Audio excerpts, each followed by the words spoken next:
Assalamualaikum warahmatullahi wabarakatuh. Selamat pagi anak-anak. Jumpa lagi dengan Bu Sinta dalam mata pelajaran PPKN. Nah, sebelum pembelajaran jarak jauh hari ini dimulai, marilah kita berdoa terlebih dahulu. Berdoa, mulai. Berdoa, selesai. Nah, bagaimana kabarnya hari ini? Sehat kan? Semoga kalian tetap sehat, selalu juga menjaga kesehatan. Semangat harus. Nah, materi pada minggu kemarin akan berlanjut ke materi hari ini. Coba sebelum memasuki materi ini, siapkan dulu bolpen, buku tulis, dan buku pelajarannya. Nah, sambil mendengarkan dan sambil menyimak. Apa? Bab 1 kemarin membahas tentang perumusan dan penetapan Pancasila sebagai dasar negara. Kompetensi dasarnya yaitu 3.1.1 mendeskripsikan perumusan Pancasila sebagai dasar negara dalam sidang BPUPKI. 3.1.3 adalah mendeskripsikan perumusan dasar negara dalam sidang panitia 9. Kemarin juga membahas tentang panitia 9. Ada tugas juga dari Bu Guru yang kemarin sudah Bu Sinta rekap juga, itu untuk belajar kalian suatu saat nanti akan dikumpulkan. Nah, tujuan pembelajaran ini adalah menghargai perumusan dan penetapan Pancasila sebagai dasar negara. Yang kedua, menjelaskan pembentukan BPUPKI, tugas BPUPKI, keanggotaan BPUPKI, sidang BPUPKI dengan benar dan perumusan Pancasila sebagai dasar negara dalam sidang BPUPKI. Dengan menumbuhkan sikap menyadari kebesaran Tuhan, sikap gotong royong, jujur dan berani mengemukakan pendapat. Yang ketiga adalah komitmen kebangsaan para pendiri negara dalam perumusan dan penetapan Pancasila. Masih ke sejarah perumusan Pancasila sebagai dasar negara. BPUPKI kemarin nama lainnya apa kemarin ya? Dokuritsu Junbi Kyosakai. Nah, pada tanggal 7 Agustus 1945, setelah menyelesaikan tugasnya, BPUPKI dibubarkan dan digantikan dengan PPKI atau Dokuritsu Junbi Inkai.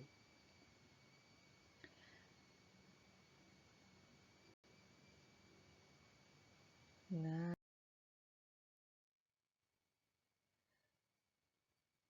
Jepang akhirnya menyatakan kekalahannya pada Sekutu tanggal 14 Agustus 1945.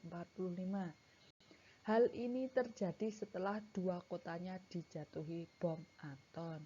Jadi pada tanggal 14 Agustus itu kota Hiroshima dan Nagasaki dijatuhi bom atom. Sehingga Jepang akhirnya menyatakan kekalahannya.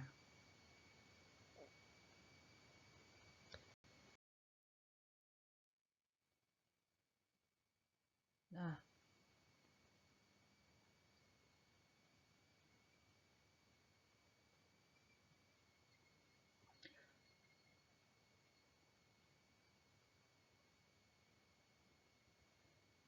kekalahan Jepang tersebut ternyata diketahui oleh golongan muda.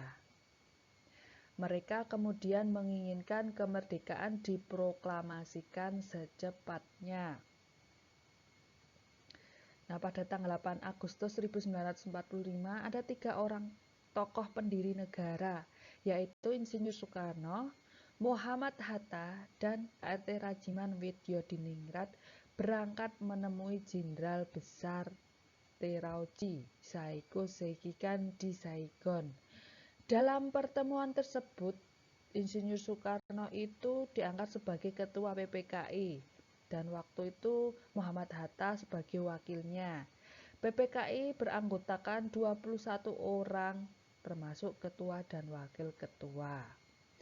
Nah, setelah itu kembali ke tanah air, kan pada tanggal 14 Agustus 1945, Insinyur Soekarno mengumumkan bahwa Indonesia akan merdeka secepat mungkin dan bukan merupakan pemberian dari Jepang, tetapi melainkan adalah hasil perjuangan bangsa kita, bangsa Indonesia sendiri. Nah, sebagai buktinya kehendak bangsa Indonesia sendiri, anggota PPKI ditambah menjadi 6 orang, sehingga seluruhnya menjadi 27 orang. Nah, semua anggota PPKI itu berasal dari bangsa Indonesia. Nah, setelah Jepang menyerah kepada pihak sekutu tanggal 14 Agustus tadi 1945, kesempatan tersebut digunakan sebaik-baiknya oleh para pejuang untuk segera menyatakan kemerdekaan bangsa Indonesia. Nah, pada hari Jumat 17 Agustus 1945, Insinyur Soekarno didampingi oleh Muhammad Hatta memproklamasikan kemerdekaan bangsa Indonesia ke seluruh dunia. Nah, tanggal 18 Agustus 1945, PPKI menggelar sidang. Salah satu hasil sidang PPKI yaitu mengesahkan Pancasila sebagai dasar negara. Nah, sekarang ke komitmen para pendiri negara dalam perumusan dan penetapan Pancasila sebagai dasar negara. Komitmen para perumus dasar negara adalah suatu bentuk ikrar untuk merumuskan dasar negara dengan sebaik-baiknya. Komitmen itu apa toh? Komitmen adalah sikap dan perilaku yang ditandai oleh rasa memiliki, memberikan perhatian, serta melakukan usaha untuk mewujudkan harapan dan cita-cita dengan sungguh-sungguh. Nah, seseorang yang memiliki komitmen terhadap bangsa adalah orang yang akan mendahulukan kepentingan bangsa dan negara di atas kepentingan pribadinya. Seperti itu. Nah, adapun nilai-nilai komitmen pendiri bangsa yang terkandung di dalam Pancasila. Nah, di sini coba, ada yang nggak hafal Pancasila? Ayo, yang pertama Pancasila, ketuhanan yang Maha Esa. 2. Kemanusiaan yang adil dan beradab. 3. Persatuan Indonesia. 4. Kerakyatan yang dipimpin oleh hikmat kebijaksanaan dalam permusyawaratan perwakilan. 5. Keadilan sosial bagi seluruh rakyat Indonesia. Nah, saat ini ketika Indonesia telah merdeka, bentuk komitmen dan perjuangan warga negara lebih kepada upaya memajukan kehidupan masyarakat dalam segala aspek. Nah, kita memaknainya misalnya kita mementingkan kepentingan umum daripada kepentingan pribadi, contohnya seperti itu. Kalian sebagai siswa memiliki semangat persatuan, kesatuan, dan adanya rasa memiliki terhadap bangsa Indonesia. Selalu bersemangat dalam berjuang, mendukung dan berupaya aktif dalam mencapai cita-cita. Seperti itu. Nah, coba salah satunya kalian mempunyai semangat tanggung jawab belajar. Itu sudah menunjukkan komitmen kalian sebagai warga negara yang baik. Nah, menerapkan prinsip setara, bersaudara, saling berbagi satu sama lain. Kita di Indonesia, kalian berteman itu mesti ada perbedaan agama, suku. Misalnya suku Jawa berteman dengan suku Madura. Kita harus tetap menghormati, menghargai seperti itu. Berbeda agama, kita harus saling menghormati, menghargai. Tidak boleh kita membeda-bedakan.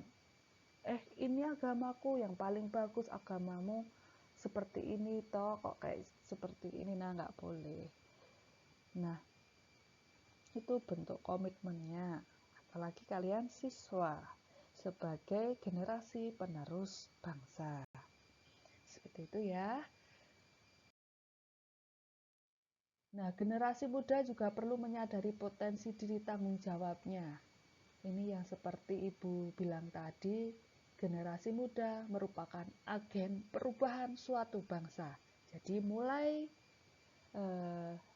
sekarang kalian harus semangat menjadi generasi muda yang berpendidikan, yang santun, yang memiliki cita-cita, yang memiliki rasa nasionalisme seperti itu.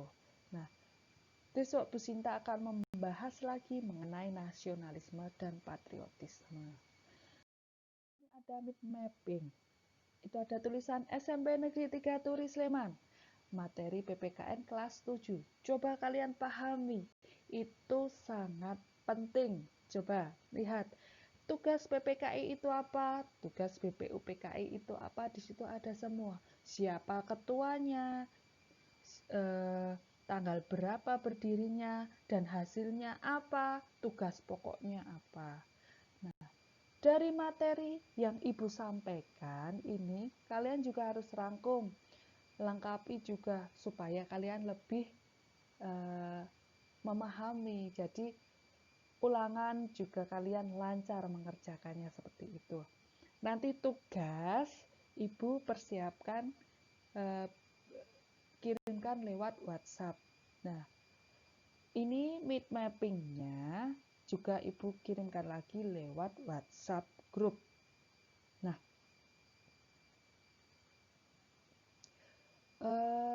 sekian yang dapat Bu Sinta berikan materi pada pagi hari ini. Sebelum materi ini ditutup, kita berdoa terlebih dahulu. Berdoa, mulai. Berdoa selesai. Assalamualaikum warahmatullahi wabarakatuh.